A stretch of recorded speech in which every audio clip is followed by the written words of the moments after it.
nationwide manhunt for a COVID denier and conspiracy theorist who police believe is a danger to public health.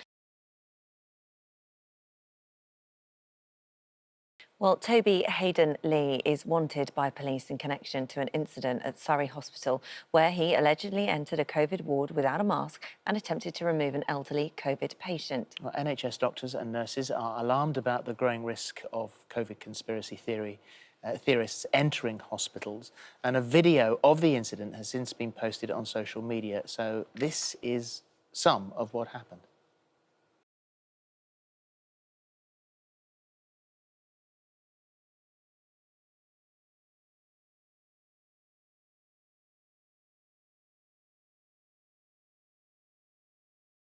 The hospital will be lying to all the family. What are you doing with him? My main concern is his safety, and at the moment, you are making him unsafe. Right, he's taking his oxygen off. He's going to die if we don't put it back on. No, I'm not. So I emailed into the hospital about saying that the family wasn't happy with the steroids and the antibiotics, and they'd be able to replace it with vitamin C, vitamin D and zinc. None of those are proven treatments for coronavirus. However, antibiotics and steroids are. First vitamin that's recommended to possibly prevent COVID-19 is vitamin C.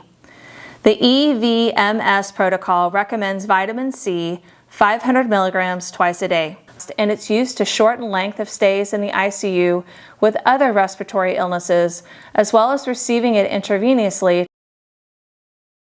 Those with a low blood vitamin D level had a 64% increased risk of community-acquired pneumonia. This all translates into increased mortality in vitamin D deficient COVID-19 patients. As per the flexible approach in the current COVID-19 pandemic, authors recommend mass administration of vitamin D supplements to populations at risk for COVID-19. Therefore, maintaining a sufficient vitamin D level in adults is beneficial for the prevention of respiratory infections and may therefore be of benefit in the COVID-19 pandemic. In terms of vitamin D levels in the hospital and outcomes, and you can see that when they divided the patients between vitamin D less than 12, which is pretty low, versus greater than 12, you can see here that the survival probability in these patients when they set it to 12 was a huge difference in terms of survival probability. When they changed it to 20, you can see also there was still a difference in survival probability, but not to the same degree. And of course, they followed them out for about 100 days in this trial. So once again, vitamin D levels seem to be associated with a worse progression of the course of COVID-19 in the hospital. Can you define coronavirus? SARS-CoV. SARS-CoV-2. 2019. Yeah, but it hasn't been proven to exist. It was declassified as it was declassified on March 19th, 2020. It's no longer highly contagious infectious disease. So we're not going to have this conversation very long. You're putting this whole ward at risk. No, you are. What, me personally? Yeah. Be removed by the security guard now, okay? Get off, mate. Take you now. Or what? Listen, just get off him, please. That's a legal paper. That's my son. Well, that video, which was filmed at East Surrey Hospital, has been viewed thousands of times, and the incident is now being investigated by the police. Is it self? Sorry? Right, okay. Well, obviously, he's signed consent, so you can discuss any and all matters. This is a consent. His wife even phoned up the office this morning and said, we can't discuss anything with you. He said, I'm his wife, I'm his next kid, so he doesn't care. Paul has stated that he doesn't want the hospital to discuss any of his treatments or any of his conditions. So he says he wants to be able to discuss it with all the different people named here. That's right, yeah. Okay. Yeah, because they have to do that, because they're lying. They're saying that Paul has made a statement that isn't factually incorrect. Yeah. I mean, he would never say that. I'm not sure. Yeah, I know you're not party to that, obviously. John, do you have any questions I can answer for you? Yeah, please, yeah, if you could. So can you tell me exactly what treatment he has had? What? Because I understand that he was on IV antibiotics and IV steroids at the AMU. Mr. Hodge. Paul? What would you like me to talk about? What would you like me to discuss? I want to know why I've been held here against my will, making false claims and accusations, telling me that my family haven't got power of attorney. I've taken it away from them. Telling these people that I've taken power of attorney away from them. I had I have been told that all four of them, I gave them the power of attorney. Mr. Hodge has said that he doesn't want any of his family knowing what is going on and what medication is being given. Which is bullshit. That's it. They're my family. The hospital have been And I lying knew to the that family. he wouldn't do that. I knew he wouldn't do that. And then when we spoke to him on the phone, Paul confirmed that he hasn't said that. So the hospital are lying and keeping his treatment, his medication, everything away. Hence the reason why we've had to get here today to get this signed. I'm not sure about that. I'll just go and find out, see if I find out some more. You, four of you, are out. Sorry? You cannot be in here without masks on. I'm telling my husband and I'm staying You can't be in here. You're going to get COVID. Sorry, who are you? I'm Dr. Bax. I'm a respiratory consultant looking after all these patients. Hello. Please meet you. Please leave now. Yes, outside. Okay, mate, there's no need to raise your voice. What are you talking to? No. We're joined now by Dr. Ranj and Dr. Samantha Batt-Rawden, who is an intensive care doctor, to discuss this further. And Samantha, I wanted to start with you because for us, you know, with our untrained eyes, we look at that and that is shocking. But for you as somebody that has worked within intensive care and deals with this in a day in, day out, how did you feel when you saw that? Just gobsmacked, completely gobsmacked. This is an acute respiratory ward full of patients who are incredibly sick, some of whom will be dying with COVID. And our wards are closed for a very good reason, and it's to keep people safe and to stop this horrible, horrible virus from spreading. And nothing, I mean nothing, gives you the right to break into a ward and abuse NHS staff.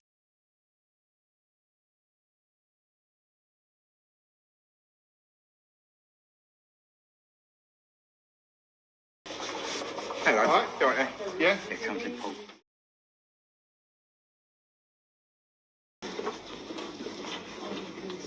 He's in there. Even less so if you're not wearing a mask.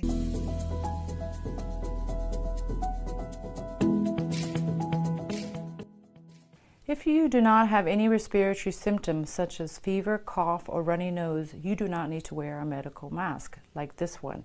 Mask alone can give you a false feeling of protection and can even be a source of infection when not used correctly. They put themselves at risk, they put the staff at risk, and ultimately what we really care about as doctors, they put the patients at risk. You do not need to wear a medical mask. You do not need to wear a medical mask. Well, we don't know the relationship with him and the patient, and the patient did actually sound as if he was agreeing with the fact that that he wasn't happy with his treatment. So we'll stick with you, Samantha. The treatment of COVID-19 in hospitals, better for us all to go home and take vitamins than to have the medication that's prescribed for us in an ICU unit?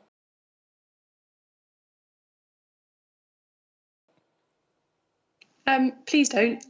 They are not proven treatments for coronavirus. Proven treatments for coronavirus are oxygen, ventilatory support, antibiotics if you have a bacterial infection, and steroids. First vitamin that's recommended to possibly prevent COVID-19 is vitamin C. All of those things we can give you as your doctors in hospital and can't be provided for you at home. So please don't listen to the misinformation on social media. As per the flexible approach in the current COVID-19 pandemic, authors recommend mass administration of vitamin D supplements to populations at risk for COVID-19. We're here to look after you and to do the best for you.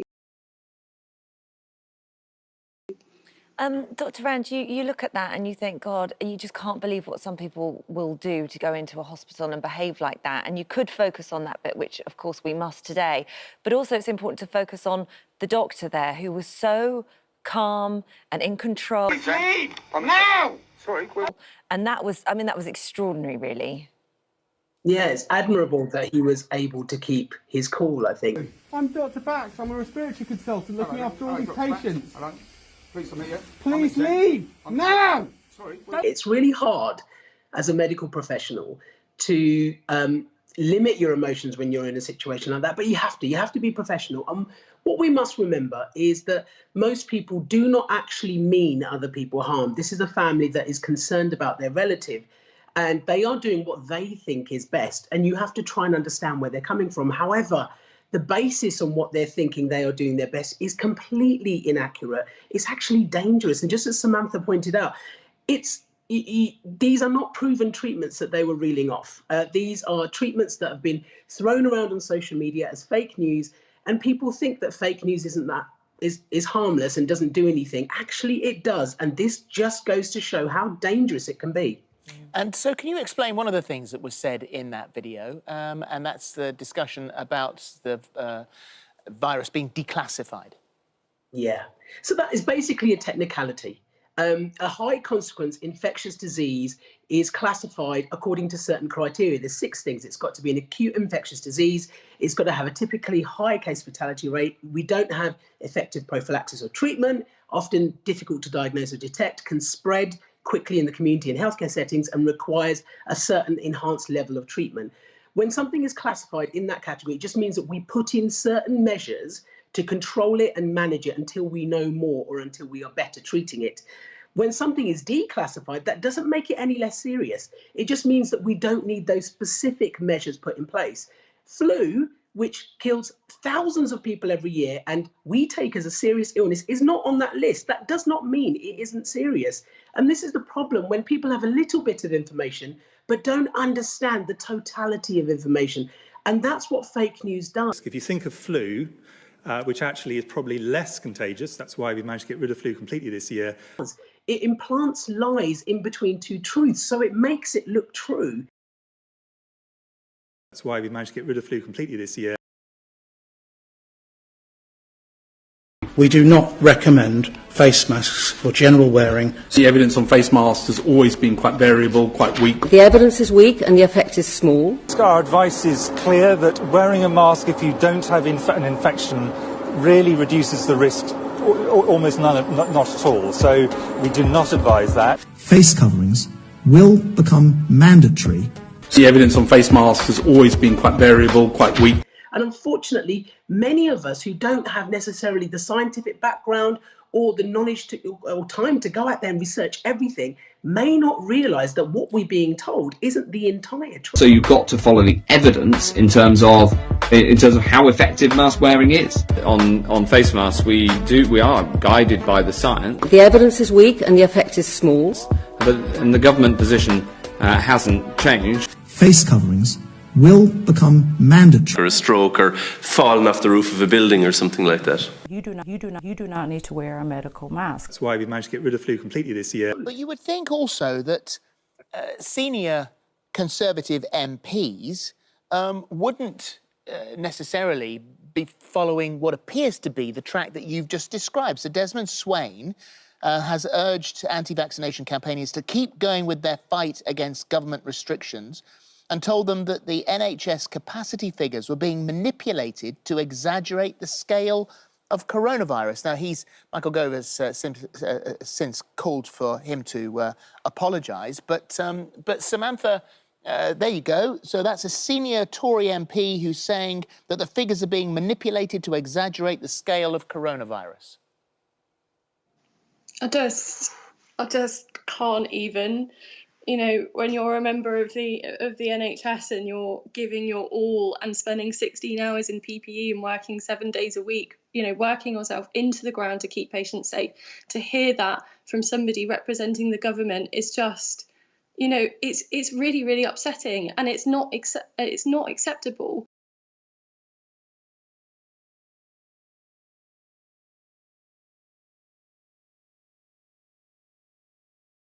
Dr. Cuddy, if somebody who is asymptomatic shows no symptoms whatsoever of COVID, and they have a heart attack and are brought to hospital and they're tested, and it is found that they have COVID and they die soon thereafter, but this is somebody who's demonstrated no symptoms whatsoever, are they recorded as a COVID death or not?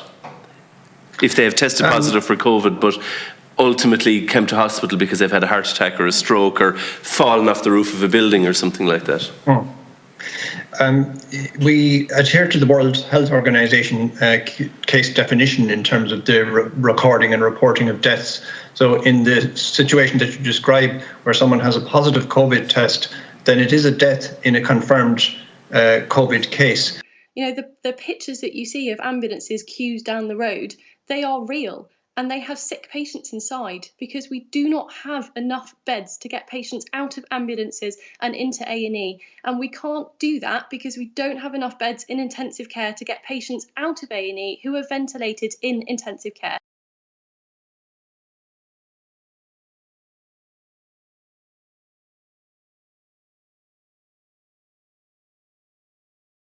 This is very, very real, and we're living and breathing it every day. And if a Tory MP wants to see that, they're very welcome to volunteer in my ICU, where we are short-staffed, to help us turn patients onto their front so that they can fight for their lives. We have evidence that ivermectin is effective not only in prophylaxis, in the prevention. If you take it, you will not get sick. We just came across a trial last night from Argentina by the lead investigator of ivermectin in Argentina, Dr. Hector Carvalho. They prophylaxed 800 healthcare workers. Not one got sick. Dr. Ranj, you know, the morale of those on the front line at the moment within the NHS is so, so important. What does this do to them when they see that people are believing these conspiracy theories and that this fake news is seeping through?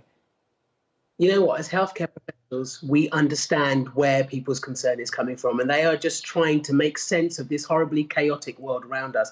And that's why conspiracy theories, I think, catch on. What's really, I suppose, disheartening for healthcare staff is that we are trying our best to do the best by our patients, to try and keep everybody safe. We have no reason, as I said the other day, to lie to anybody. And what we're seeing now, having come out of the first wave of coronavirus and being caught up right in the peak of the second, is that people are exhausted. They're getting, we've got staff members whose mental health is now suffering. People are showing signs of PTSD. We're going to have a massive fallout after this in terms of healthcare staff and how they've been affected, as well as everybody else. And I think people forget sometimes we also have to care for our carers. And the best way we can all do that at the moment is to listen to them and to follow the guidance. And Samantha, you know, if there was, in the beginning of the first lockdown, we clapped the NHS. We were all behind you as a nation. It seems that this bizarre fracturing has now taken place.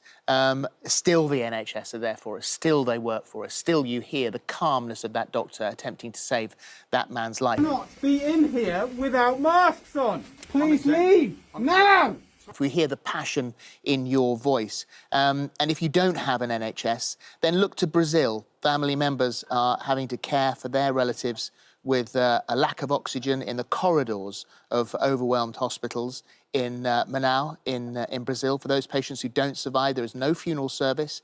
They're placed in the city's graveyard without a proper send-off. Hundreds of freshly dug holes have been filled already this year. 9 million cases of COVID, with over 200,000 deaths. Some evangelists have been reported from America who deny the existence of COVID and then have died from the disease. And so when you look at those pictures from Brazil, Samantha, you know, once again, we bow down to you guys at the NHS.